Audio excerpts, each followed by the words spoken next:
ko'p narsani texnika bajaryapti.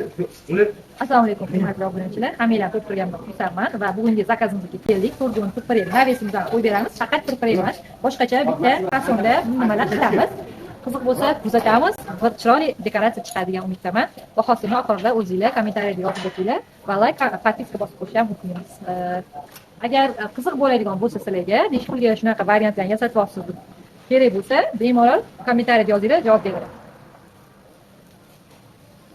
Xullas bu ishimizdan razmeri 4 ga 10 bo'ladi. Bolalar o'ta karkaz yig'guncha men sizlar bilan sama razvitiya, sama reklamani, mana shunaqa afishalarimni ko'rsataman va bu narsa bizga juda zo'r foydali tarafi, o'zimizning nomerlarimizni ko'rsatib beramiz va yoshlarning bosh harfini qo'yib beraman.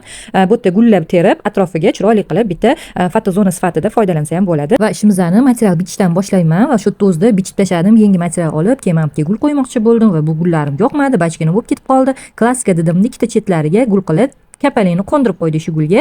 Rezultatni ko'rmoqchi bo'lsangiz, keyingi videolarni ko'rishguncha.